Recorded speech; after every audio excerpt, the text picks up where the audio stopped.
2026ஆம் ஆண்டுக்கு பிறகு தமிழக அரசியலில் ஒரு எம்பியாக வலம் வர இருக்கிறார் கமல்ஹாசன். கமல்ஹாசனின் மக்கள் நீதி மையம் திமுக அணியில் இருக்கிறது. ஏற்கனவே ஒப்புக்கொண்டபடி மக்கள் நீதி மையத்திற்கு ஒரு எம்பி பதவி, மாநிலங்கள் எம்பி பதவி வழங்கப்பட உள்ளது. வரும் 2026 ஜனவரி மாதம் இந்த பதவி கமல்ஹாசன் வழங்கப்பட உள்ளது. அதனைத் தொடர்ந்து கமல்ஹாசன் அவர்கள் ஒரு நாடாளுமன்ற உறுப்பினராக அறியப்படுவார். அதை மையப்படுத்தி சட்டமன்ற தேர்தலில் திமுக அணியில் இணைந்து போட்டியிடுவதற்கும் கமல்ஹாசன் முடிவு செய்துள்ளார்.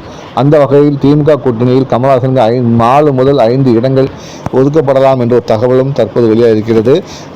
திமுக சார்பில் கமல்ஹாசனுக்கு எம்பி பதவி கொடுப்பது சம்பந்தமாக ஏற்கனவே பேசி முடிக்கப்பட்டு கமல்ஹாசனிடம் ஒப்புதல் பெறப்பட்டுள்ளது. கமல்ஹாசனும் அதற்கு இசைந்து தெரிவித்துள்ளார்.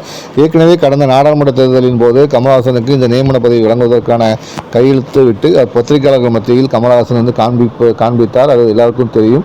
இந்த நிலையில் தான் தற்போது அந்த எம்பி பதவி உறுதி செய்யப்பட்டிருக்கிறது. நாடாளுமன்றத்துக்கு மக்கள் நீதி மையம் சார்பில் கமல்ஹாசன் செல்கிறார். அதே நேரத்தில் திமுக எம்பியாகவே அவர் பார்க்கப்படுவார். உதயசூரியன் சின்னத்தில் வெற்றி பெற்ற எம்எல்ஏக்களால் தேர்ந்தெடுக்கப்பட்டதால் அவர் திமுக எம்பியாகவே கருதப்படுவார். மக்கள் நீதி மையம் கட்சியின் தலைவராக இருந்தாலும் திமுக சார்பில் தேர்ந்தெடுக்கப்படுவதால் திமுக எம்பியாகவே அவர் கருதப்படுவார். அதேபோல் சட்டமன்ற தேர்தலிலும் திமுக கூட்டணியில் இணைந்து போட்டியிடும் கமல்ஹாசன் உதயசூரியன் சின்னத்திலே போட்டியிடுவார் என்று தகவல்கள் தெரிவிக்கிறது.